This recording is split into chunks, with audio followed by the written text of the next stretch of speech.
Bueno, mi nombre es Marco Antonio Díaz. Soy actualmente tesista por la Universidad Pedagógica Nacional.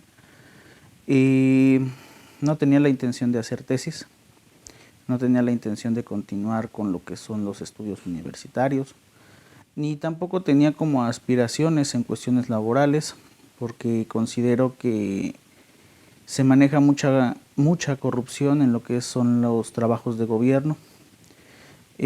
Considero también que pues hay educación que no sirve, o esa educación pues finalmente de mala calidad, como lo dicen, aunque estoy en contra de esos tipos de términos, pero en el caso de algunas escuelas privadas pues sí lo reconozco, ¿no?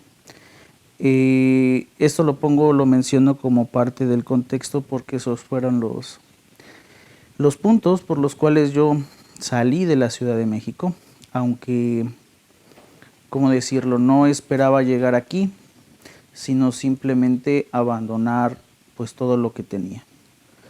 A partir de un quiebre emocional, a partir del contexto de la pandemia, de que ya no estaba como muy claro si iba a continuar con los estudios, si iba a continuar o iba a tener un trabajo, sin las cuestiones sentimentales estables, pues decidí hacer lo único que tenía pendiente, que era cumplir con la palabra de mi madre, que era educar, enseñar o compartir con niños que no tuvieran recursos. Esas eran las palabras, y el objetivo o el medio que usé fue a través de un correo. A la orden me contestó el padre Rafael, y el padre Rafael me hizo favor de traerme aquí, pero repito, yo no tenía como expectativas de venir a proponer un proyecto, venir a realizar un estudio, venir a tener como esta experiencia de fe que algunos misioneros tienen.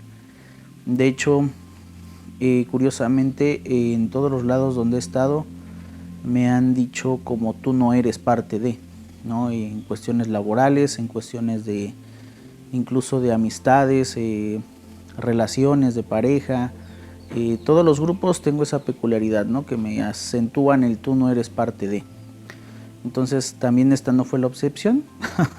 Con el padre Rafael igual me hizo así como la aclaración de tú no eres de un grupo religioso, tú no eres de parte de la comunidad como tal, y pues la experiencia es complicada, ¿no? Porque pues no sabemos cómo puedes apoyar.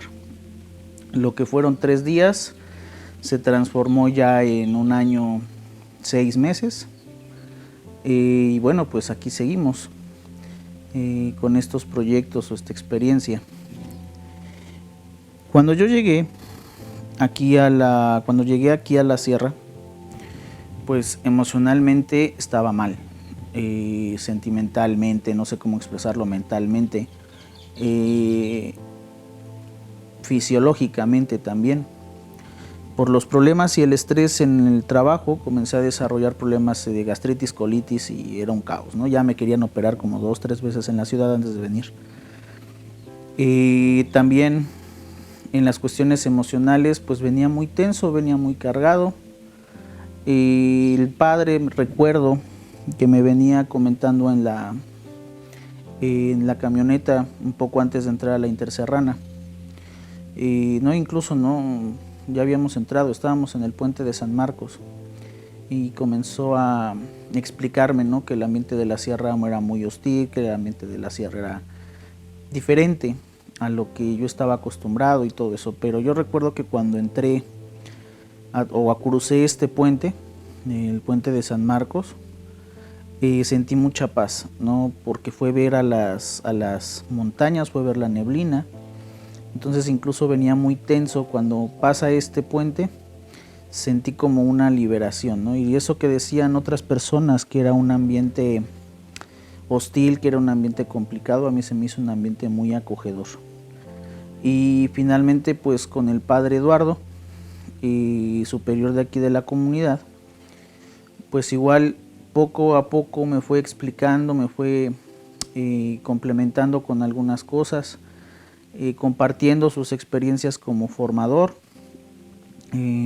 para sus hermanos carmelitas, y comencé a entablar un lenguaje desde la pedagogía con él, porque hablar con él siempre era hablar de qué ocurría, cómo se formaba la persona, cómo se hacían estos análisis a detalle, pero no en una cuestión para acentuar una calificación o una gráfica, sino más bien para acercarte y conocer a la persona.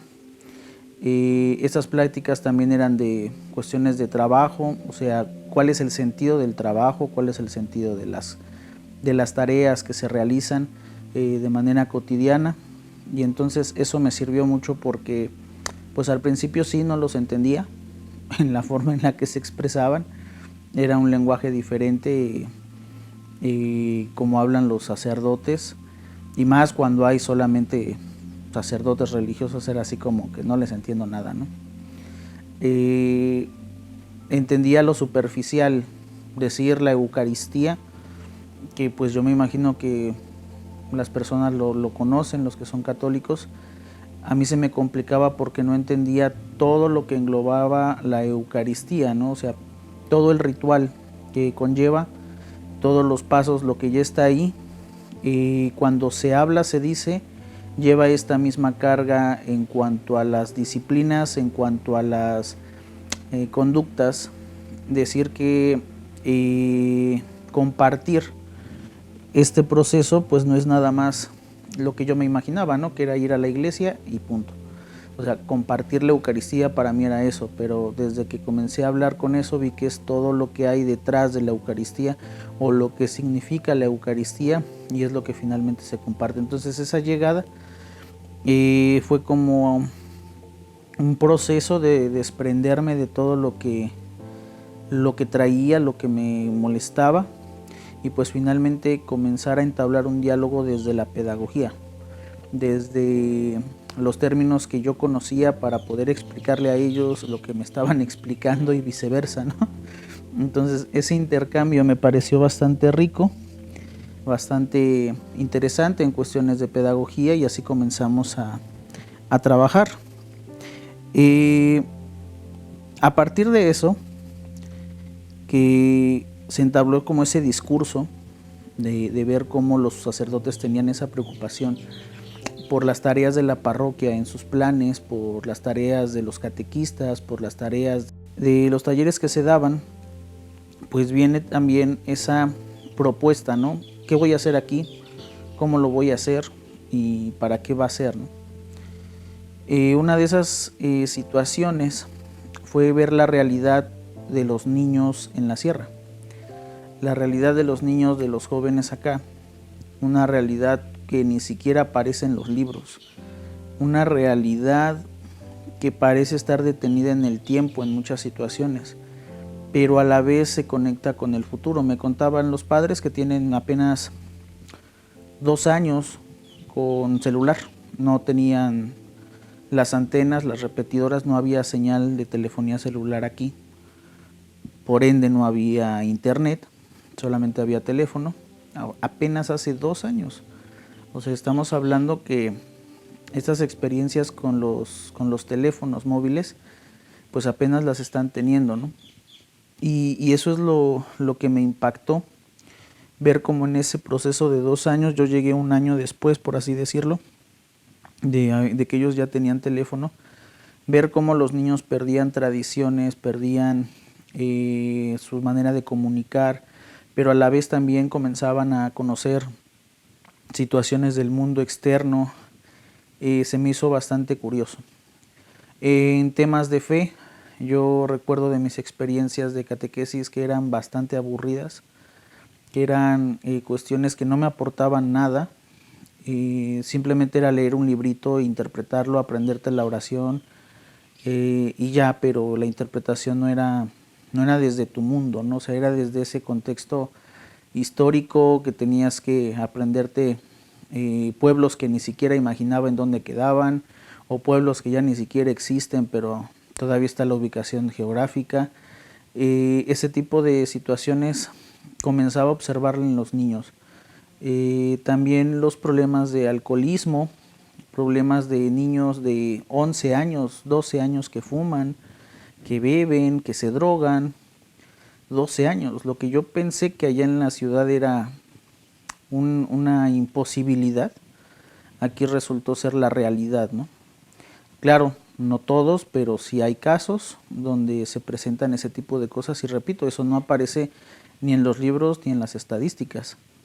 Las cuestiones de violencia familiar, igual, son cosas que tampoco lo llegué a imaginar, ¿no? O sea, cómo se da la cuestión de la violencia hacia el infante, cómo se normaliza la violencia, cómo en el discurso de las aulas los maestros mismos de aquí han tenido esos patrones de reproducción de la violencia, patrones de reproducción también del machismo en cuanto a cómo se expresan, que si un niño, por ejemplo, acusa a otro, sabido de maestros por los mismos niños que los tachan de maricas, de maricones, ¿no? Esta palabra que se utiliza muy seguido para denostar ese tipo de llamado de ayuda, ¿no? de los infantes, de los jóvenes. Eso pues jamás lo llegué a pensar así, pero aquí la violencia pues es normalizada, ¿no?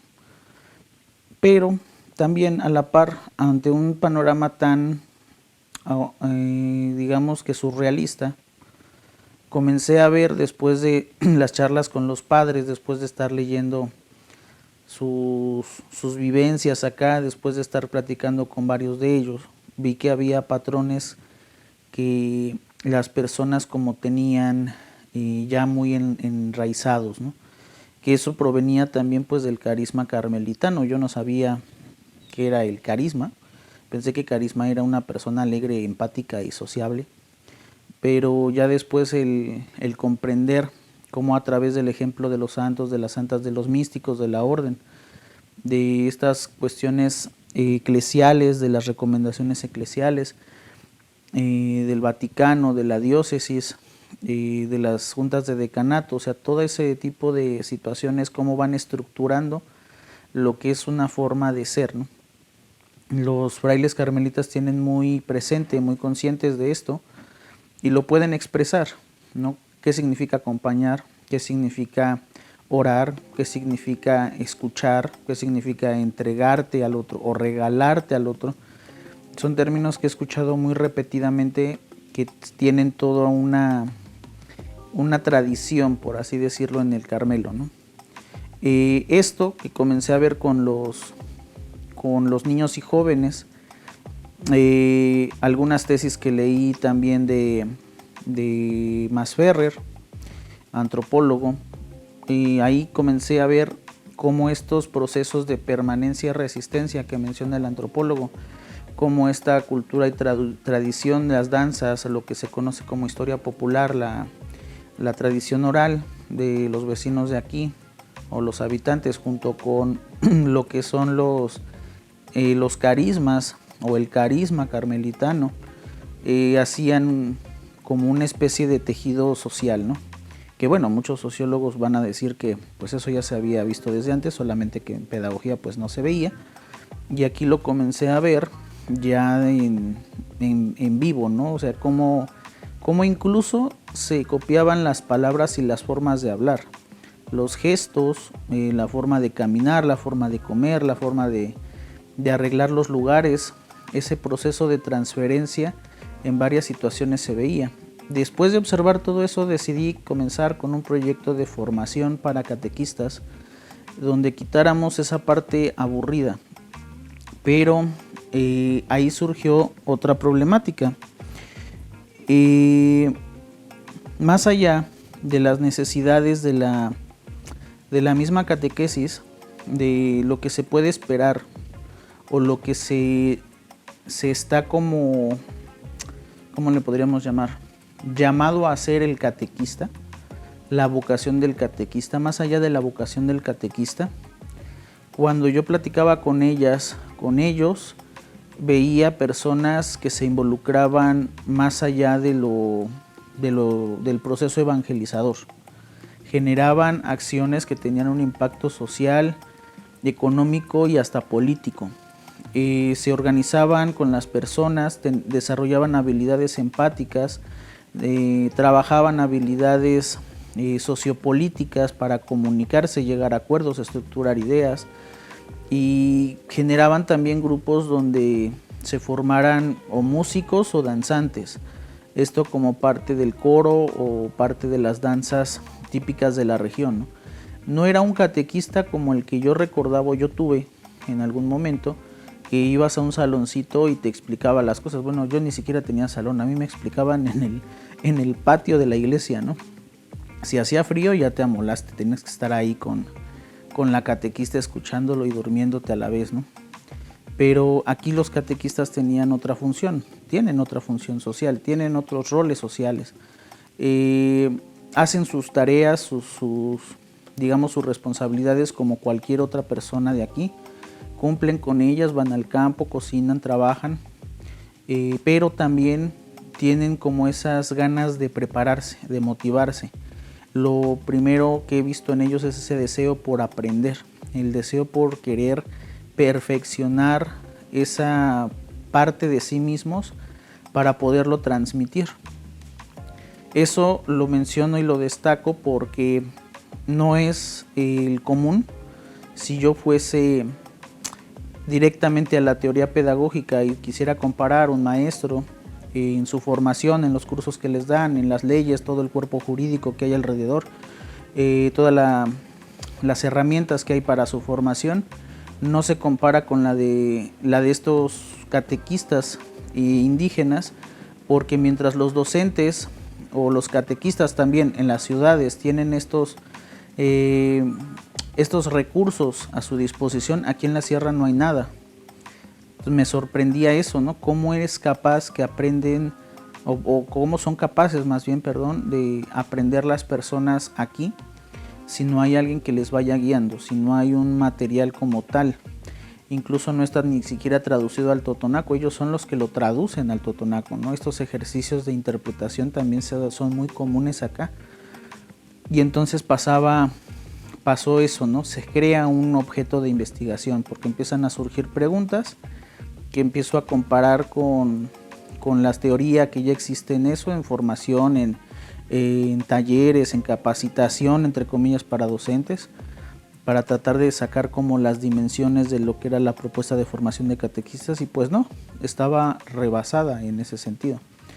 Continué con esa propuesta y surge una problemática en torno a cómo colocar una teoría que sustente aquello, después de haber hecho el levantamiento de los diarios, después de haber hecho entrevistas, después de haber hecho análisis de las entrevistas, cómo proponer una estrategia que no resultara complicada para las personas de la iglesia, porque observé un fenómeno que encontré igual una tesis de la Universidad Javeriana que hablaba sobre el proceso de contraconversión, que también fue en la Universidad de Rioja, donde había un artículo de esto. La contraconversión para el laico, para el religioso, es a través igual del lenguaje. Cuando ellos dejan de hablar, así como decía yo, extraño, cuando dejan de tener ese tipo de ejercicios cotidianos de espiritualidad a través de la palabra, comienzan a perder esas costumbres que rodean todas estas expresiones, ¿no? Si yo utilizaba entonces una propuesta de pedagogía como tal, desde la parte laica, pues entonces lo que iba a generar era un proceso opuesto al que estaba yo esperando, ¿no? Porque los términos de formación pues los iba a cambiar, los procesos los iba a cambiar por palabritas que implicaban hacer grandes actividades en lo cotidiano, e inclusive la parte de evaluación. ¿Cómo evalúas la fe? O sea, ¿cómo sabes que una persona está, como dicen algunas guías de formación de catequistas que he leído actuales, cómo está capacitada, ¿no?, entre comillas, para poder enseñar la fe? Pensé eso como un error grave de mi parte, considerar una teoría desde la laicidad, y lo cambié, ¿no? Tenía que sacar una propuesta que surgiese desde la parte espiritual, desde la parte religiosa. Revisando, pues los jesuitas tienen trabajo también, pero se nota también el cambio de carisma, cómo ellos trabajaban esta parte es totalmente diferente. La propuesta de Santa Teresa, la pedagogía teresiana que le llaman, pues también existe, se trabaja en colegios y en escuelas católicas, pero no es tan, digamos, factible para aplicar con personas que no te entienden, que no te están entendiendo los conceptos que estás explicando. Comencé a ver entonces la parte de la pedagogía desde Santa Teresa del Niño Jesús y la Santa Faz, porque pues es la patrona de la misión, la patrona de las misiones, y algo debía de haber en su historia, ¿no? Al comenzar a hacer esta historia, comenzar a hacer la plática con los padres, hacer este ejercicio de interpretación de qué está diciendo la santa desde este tema, comenzamos a extraer comenzar a extraer párrafos para sistematizar y generar una metodología, y fue ahí donde también encontré lo necesario, ¿no? Porque esta santa, el camino o la propuesta doctrinal más bien, es el caminito, que el caminito es este acto de amor sublime que tienen los niños hacia los padres, y deja a un lado todo lo que tiene que ver con los títulos, los doctorados, ¿no? Ella siempre estaba como haciendo uso de este jansenismo para hacerse insignificante, para abrazar su insignificancia, y hace a un lado todo lo demás, ¿no? O sea, ella nunca se vio, nunca se imaginó como una doctora de la iglesia, ella siempre se veía como una mujer pequeña, como una mujer que apenas y podía entender las cosas en ocasiones, ¿no? Más allá de tratar de justificar qué estaba pasando con Teresa, que se tendría que utilizar un método, por ejemplo, prosopográfico, para poder juntar todo lo que hay de Teresita para poder hacer ese análisis y concretar algo, pues se comenzó también a analizar más desde la reflexión. A partir de que ella hace su propuesta doctrinal del caminito, considerando al amor como el único medio para poder hacer este acercamiento, me resulta interesante, comienzo a sistematizarlo, comienzo a estructurarlo para sacar una metodología que estuviera en armonía con lo que es el carisma teresiano descalzo, con lo que es el ambiente aquí en la sierra, porque igual pasa aquí en la sierra, ¿no? Hay niños que sí hablan español, pero hay personas que de plano no hablan, que se les complica mucho el español. Cada vez, por desgracia, son menos los que hablan totonaco. Y ahí, ¿cómo le vas a explicar a una persona, a un niño, si no entiende las palabras que les estás diciendo? Si no puede leer lo que le estás dando, ¿no? Si se le complica ver las imágenes, ¿cómo vas a enseñar? Ahí es donde Teresita, digamos que suplió o viene a ayudar o viene a coadyuvar su propuesta doctrinal en ese proceso, porque es una pedagogía, es una propuesta tan amigable, por así decirlo, y respetuosa de las creencias, de la formación de la persona, porque otra de las cosas que destaca ella es que ella no era la maestra de novicias, ella no era la asistente de la maestra de novicias, ella era un pincel de Dios, ¿no? Era como ella se veía, como una herramienta que no era ella quien les explicaba las cosas, sino era una intervención divina la que pasaba a través de ella y le hacía llegar a sus hermanas, ¿no?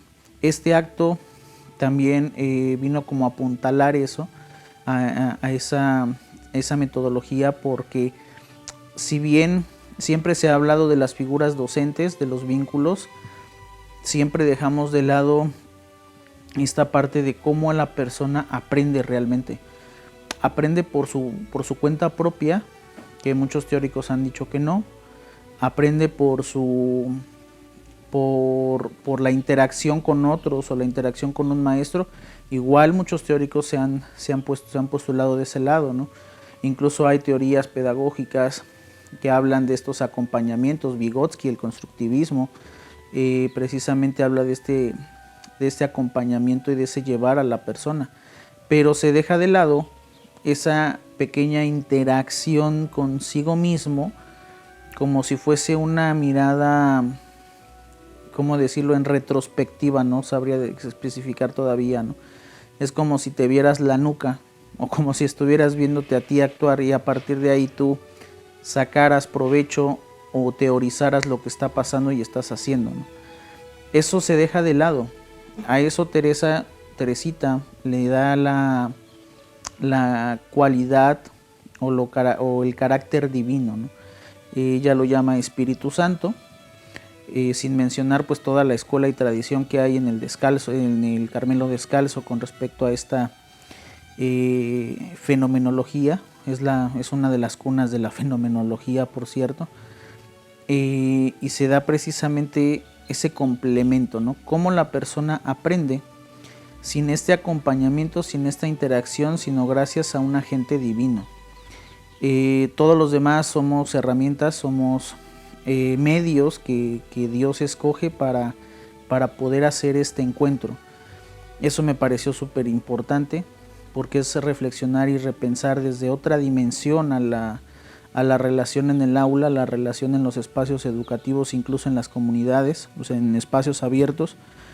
Y es una cuestión también que permite también estructurar nuevas propuestas, hacer pedagogía finalmente, ¿no?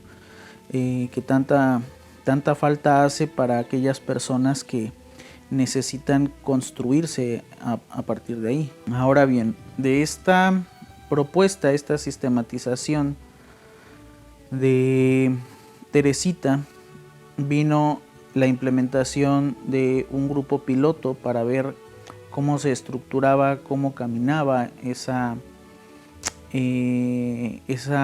propuesta finalmente, ¿no? Y con los niños comenzamos a trabajar y están muy acostumbrados a que les digan qué hacer. Fue lo primero que comencé a observar en las bitácoras, en el diario de seguimiento del grupo. Comenzaba a notar que los niños se desesperan, que los niños necesitan como una tarea a realizar. Entrar en el ocio para ellos es entrar en el juego, pero no saben desde el juego generar una actividad, focalizada o enfocada a algo, ¿no? Ahí es donde comencé también a separar cuáles eran las actividades que ellos disfrutaban, cuáles eran las actividades que ellos imitaban en el juego, propias de la comunidad, de los lugares, comenzar como a rastrear de dónde estaban imitando ciertas conductas. Comencé también a dar este seguimiento a la hora de la comida, porque pues también se les comparte la comida los días que vienen, a través de ver cómo comían, de las costumbres que ellos tenían en la mesa, de cómo ellos se expresaban en la mesa, de qué platillos no les gustaban, por qué no les gustaban, qué les generaba comer de esa manera, qué era para ellos hacer la oración, qué entendían por hacer la oración. Todo ese tipo de cosas lo empecé también como a sistematizar, y empezamos a ver que es complicado hoy en día, incluso aquí en la sierra, no hacer nada. Aquí las personas valoran mucho el trabajo físico. Desde siempre pienso yo que el campesino es de trabajo, son personas que se levantan muy temprano, que van al campo. Las señoras también tienen tareas, todos están haciendo y colaborando con algo. Y entonces el no hacer nada es mal visto.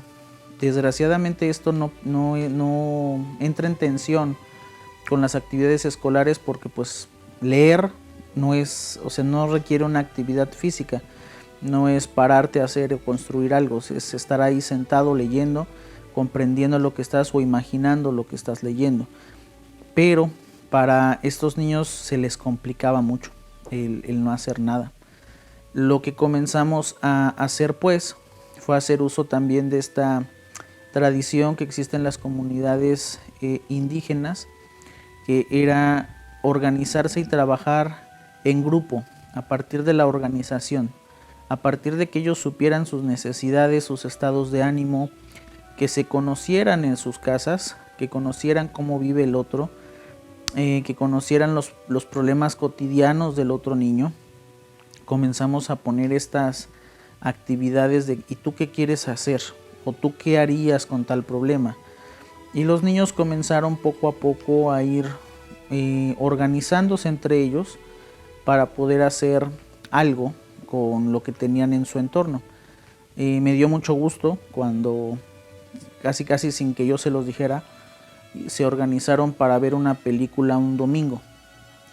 Inclusive fueron y le dijeron a los papás y a las mamás que yo les había pedido dinero para dulces, cosa que no es cierto, ¿no? Pero ellos, para que les dieran dinero para dulces, pues fueron y dijeron eso. Llegaron aquí con sus dulces, llegaron aquí con lo que iban a compartir y todos se los repartieron por igual. Yo no había dicho nada ni di ninguna indicación, simplemente me serví, hasta me tocaron a mí mis dulces. Disfruté de la película y estuvimos ahí. Incluso también invitaron a niños que no estaban en este grupo, llegaron otros niños y eso finalmente pues me resultó gratificante, ver cómo esta soltura, este acompañamiento, que se sientan seguros, que sepan o que tengan una explicación más allá de su entorno, es dicha por otro niño, no tanto por un agente externo, sino por las pláticas donde se hablaba cómo se veían a ellos mismos. Surgió todo ese mecanismo de organización y de comprensión del otro, ¿no? Esto bajo la metodología de Teresa es un ejemplo de algunas de las cosas que hemos hecho, que hemos tenido. Hemos enfrentado también problemas de violencia hacia ellos en grupo por parte de maestros, por parte de padres o madres, en donde también hemos ido a hablar con ellos. Voy con los niños también con esta intención de que no tengan miedo de afrontar la realidad, que busquen opciones, que busquen ayuda. Yo procuro que ellos sean los que hablan siempre, ¿no? En esa situación. A veces como que les cuesta trabajo y se impactan. Les pido una opinión y les da miedo, se quedan callados. Pero después de explicarles que lo que estoy haciendo no es un regaño, sino levantarles la voz, sino más bien querer escuchar lo que desean, o sea, la realidad de lo que desean, ya lo dicen, ¿no? Eso pienso que es productivo para ellos, porque han manifestado que se sienten felices y se les ve. O sea, sus papás incluso los siguen mandando por eso mismo, sus mamás, porque son niños que antes eran como muy cerrados, que antes eran muy apáticos y hoy en día son más tranquilos, más como felices, por así decirlo, ¿no?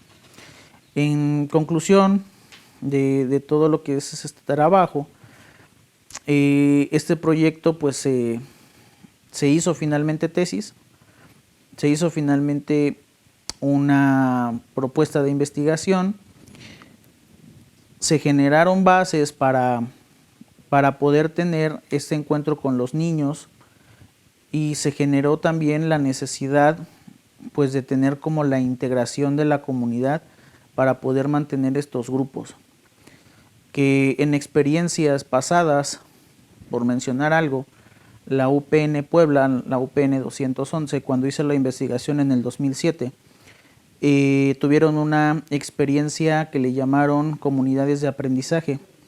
De estas comunidades de aprendizaje me comentaba el ingeniero Rafael, uno de los que hizo investigación acá, una llamada por teléfono, me comentó que eso les había servido como base para tener o para formar la licenciatura en intervención educativa a distancia que hoy tiene dicha universidad.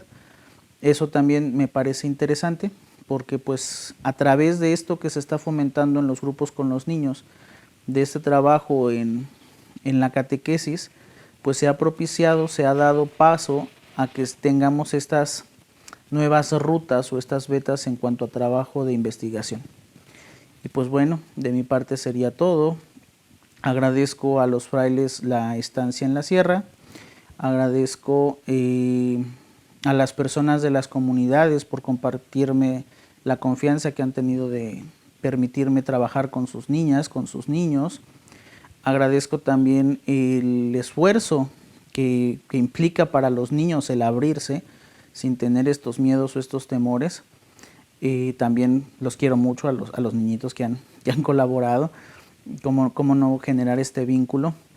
Y espero que en lo futuro esta experiencia sirva para generar nuevas y mejores estrategias desde la pedagogía para la formación de los sujetos, no solo en cuestiones o en ámbitos religiosos, sino también en cuestiones sociales, laicas, en cuestiones políticas o en cuestiones también laborales, ¿no? En el ambiente laboral. Pues eso sería todo y muchas gracias.